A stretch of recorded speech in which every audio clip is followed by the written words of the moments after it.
Hello, my great people. When I was looking for title for this particular video, I was like Queen Elizabeth versus Ndibo, or the tanks just rode in, the armored tanks. Anyway, first of all, I want to announce to anyone that cares to listen that Lizzie is dead. Queen Lizzie, that's Queen Elizabeth of England, is dead, and I believe the burial plans are underway. But what does that mean to an Igbo man? Nothing, but just news. It is not worth more than hearing that an elderly Igbo man died. In fact, some Igbos do not use to occasion of death to attack someone, but this one may go differently. The idea alone that England in Britain has brought about the present condition of Ndibo, in quotes, gets on several nerves.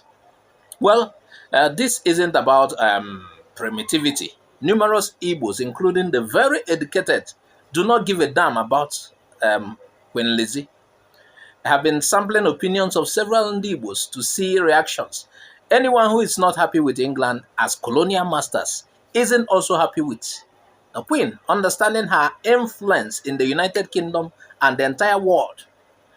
Let me get to the most rousing reaction which some of us has come across. That of the unrepentant Igbo lady professor Ujuanya, which we had Twitter has deleted. It was said that while the Queen was under medical supervision at Balmoral Castle in Scotland, Anya had expressed her wish for the Queen to have an excruciating death. She wrote, "I heard the chief monarch of a thieving, raping, genocidal empire is finally dying. May her pain be excruciating." Uju anya obi takwara gị mmiri. Aka m adịghịkwa. Meanwhile, Jeff Bezos, the Amazon billionaire, hammered her immediately. She hammered the Nigerian-born US professor over Queen Elizabeth's tweet. The Amazon founder quoted Anya's tweet and said, "This is someone supposedly working to make the world better." He went on to say, "I don't think so." Wow. Well, one night dropped the second bomb. Ka Hiroshima and Nagasaki. And if we go say fire the bomb or not add the fuel. Again, I'll say anyway, sorry Queen Lizzie. Anya is a Carnegie Mellon professor. She defended her tweets and responded to Bezos. She said, "May everyone you and your merciless greed have harmed in this world remember you as fondly as I remember my colonizers." Are you waiting for the Igbo version of what she said? Say, somebody.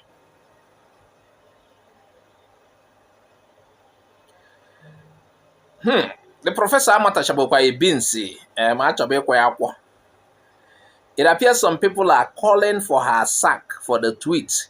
Well, she just recorded a follow-up video to the tweet. Professor Ujuanya just posted this video. She's, in the video she was dancing to the comments of people calling for her sack. They say, this lady, the Konyao, the chief officer, of violence, the violence. Hey, Odiegbo, sorry, Queen Lizzie. I'm sorry, Queen Lizzie. Hey.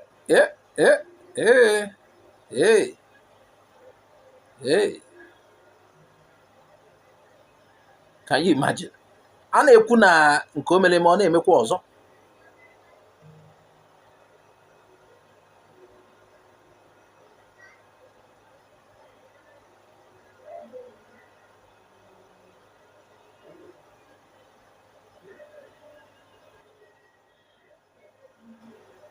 Well, one Onwasanya FCC Jones has come to the rescue of Queen Lizzie against the violence from people we no send the Queen.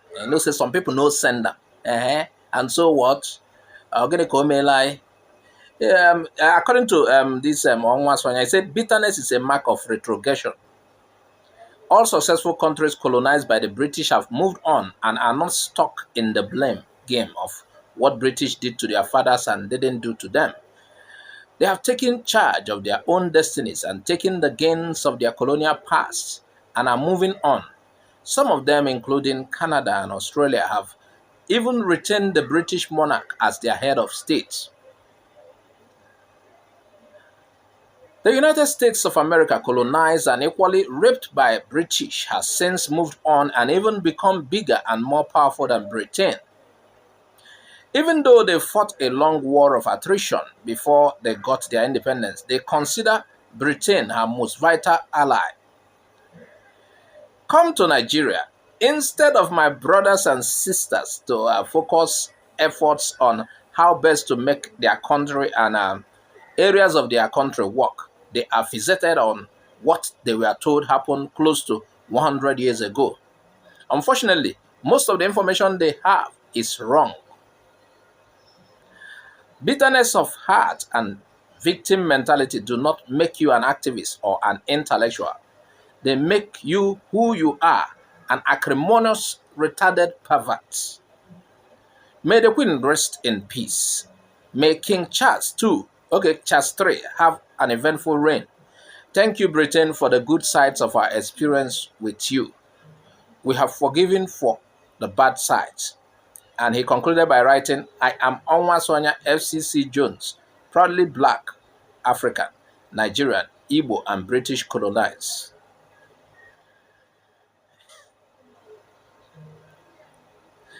Anyway, we are not done. Professor Juanya is getting support. While this one criticized her, she is getting support. Let's look at what another person wrote in support of her. The person wrote, imagine people with ordinary bachelor degree advising a PhD holder. Imagine someone in Nigeria that refused to read international history advising a professor in America. You see, this my generation, they can't be better than Buhari. Is Buhari an epitome of... And the person went on and said, go and Google about Professor Ujuanya and start thinking like her. Igbo woman expressed herself the way people of Scotland, the Jews, will express themselves. Go and read about Creford's Tower massacre and stop defending what you don't know. Are you aware that Jewish bones was used to construct road in England? No way will a typical Nigerian know international history because they don't read beyond Nigeria. Eating abado and cassava. Now I understand why educated people voted for an illiterate as president. Did I forget to tell you to go and read how Europe underdeveloped Africa? Why Africa, with all the mineral resources, are third world countries? I say, you're the mad for not knowing how England hurt people.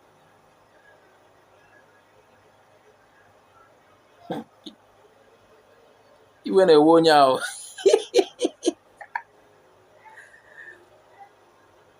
Anyway, could it be true that Igbo amazing? Well, let me conclude by reading the write-up of an Ofemano person. He's trying to see what would be the case if the Queen of England is in Igbo land. If a prominent person like the Queen of England, maybe we have such kind of arrangement.